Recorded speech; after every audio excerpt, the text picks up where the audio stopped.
A organização do teu orçamento vai basicamente se dividir em três partes. Você vai destinar uma parte das tuas receitas para o que você vai gastar com custos fixos, eu até também gosto de chamar de gastos essenciais. São aqueles gastos que não tem como você viver sem, como por exemplo, água, luz, condomínio, parcela de apartamento, aluguel. Depois, você vai destinar uma parte do teu orçamento, e isso é muito importante, para o que eu chamo do teu boleto. Exatamente. O teu boleto é o quê? É aquilo que você vai separar do teu orçamento para poupar. E também, claro, não só poupar, tu não vai botar no colchão, você vai poupar e investir. É aquela parte do teu orçamento que você vai destinar para os teus objetivos financeiros. Se você está endividado ou endividada, vai ser aquele dinheirinho que você vai separar para poder quitar suas dívidas. Ou então, se você já está livre das dívidas, você vai separar para poder atingir metas financeiras, como por exemplo, trocar de carro, comprar o teu apartamento se você ainda mora de aluguel, ou então viajar para algum lugar, ou até, por que não, planejar a tua aposentadoria. E a terceira parcela é aquela parcela que a gente precisa para viver, né? Para curtir a vida. Porque também ninguém merece ficar ali poupando dinheiro, só gastando com o que é essencial e passando perrengue o mês todo. É a parcela para os gastos supérfluos ou para os gastos variáveis, digamos assim. É aquela cervejinha do fim de semana, é o futebolzinho, são aquelas comprinhas básicas que tu gosta de fazer no shopping. É claro que todo mundo precisa ter isso também. Então vai ter uma parcela para você gastar com isso. Eu gosto de organizar o orçamento nessas três caixinhas com o método do 60, 25, 15, ou seja, cada número desse é o percentual do teu orçamento que você vai destinar, digamos assim, para esses gastos. Então,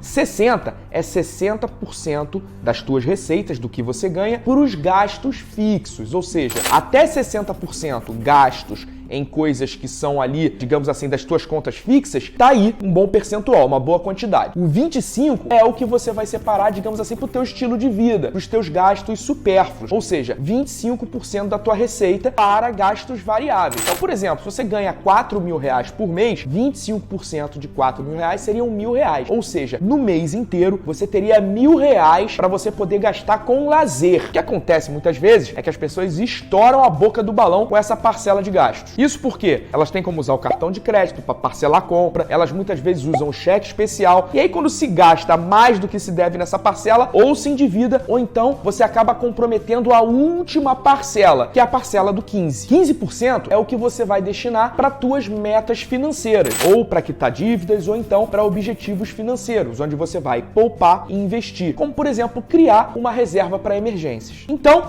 bate essa foto aí, 60, 25, 15. E aí, ao longo do mês, você tem que controlar cada parcela dessa. E se você nunca controlou orçamento, ou você nem fazia ideia que existia esse tipo de organização, você agora pode até fazer um diagnóstico financeiro do teu orçamento. Pega tudo que você gasta no mês e dá uma olhada para ver se o teu orçamento está adequado a essa regra. Agora que você já sabe que teu orçamento tem que obedecer essa regrinha dos 60, 25, 15, você agora precisa entender como ao longo do mês você vai gastar cada parcela dessa, para que você não chegue no final do mês passando perrengue. Eu chamo isso de calendário financeiro. E o calendário financeiro ideal é esse que eu vou te mostrar agora. Vamos supor que você tem um salário de R$4.000 e você receba o teu salário no dia 5 do mês. Para ficar fácil a conta, vamos falar de R$4.000 líquidos, beleza? Então, no dia 5 do mês, a primeira coisa que você vai fazer é separar essa parcela dos 15% que eu falei para você que é o teu boleto, que é a parcela para metas financeiras. Mas Gui, o meu aluguel vence dia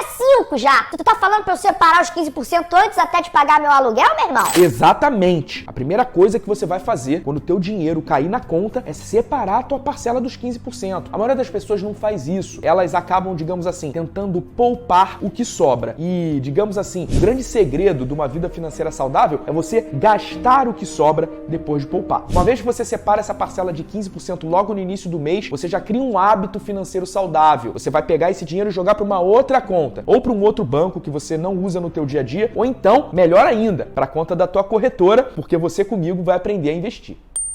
Depois de fazer isso, vem os gastos que vão acontecer do dia 5 até o dia 10. Do dia 5 até o dia 10, você vai gastar pelo menos 60% das tuas receitas, porque normalmente os gastos fixos têm vencimentos entre o dia 5 e o dia 10. E aí, eu vou até te dar uma dica. Você tem alguma conta fixa que não vence entre dia 5 e dia 10, tenta mudar o vencimento disso. É muito importante até o dia 10 você tá com todos os teus gastos fixos quitados. E além dos 60% dos gastos fixos, você também também vai gastar, digamos assim, 1/4 do que você tem disponível para lazer. Então acompanha na minha conta aqui. Lá no dia 10 você vai fazer o teu primeiro checkpoint financeiro. Você vai checar na tua conta se dos 4 mil que você ganha já saíram 15% para tuas metas financeiras, que seria o equivalente a R$600, 60% que seria o destinado para tuas contas fixas, que seria o equivalente a R$2.400, e 1/4 do que você teria para o lazer. Se o teu lazer é 25%, seriam R$1.000. 1/4 disso seriam R$250. Ou seja, até agora no dia 10 a tua conta corrente é 4 mil menos 600 menos 2.400 menos R$250. Do dia 10 ao dia 20 você não tem mais contas fixas para pagar. Você já separou tuas metas financeiras, então o que você tem para gastar é apenas o teu gasto com lazer. E aí do dia 10 ao dia 20 você vai gastar mais 2/4 do que você tem de lazer para gastar. Ou seja, do saldo que você tinha do dia 10 para o dia 20, vão sair nesse exemplo de um salário de R$4.000 mais R$500. Então nesse salário de R$4.000 é muito comum que do dia 20 até o dia 30 essa pessoa só tenha na conta mais R$250, que seriam destinadas a ela gastar com lazer até o fim do mês. Ah, Gui, R$250 mais 10 dias no mês, deve ter mais um fim de semana, até que tá tranquilo, né não?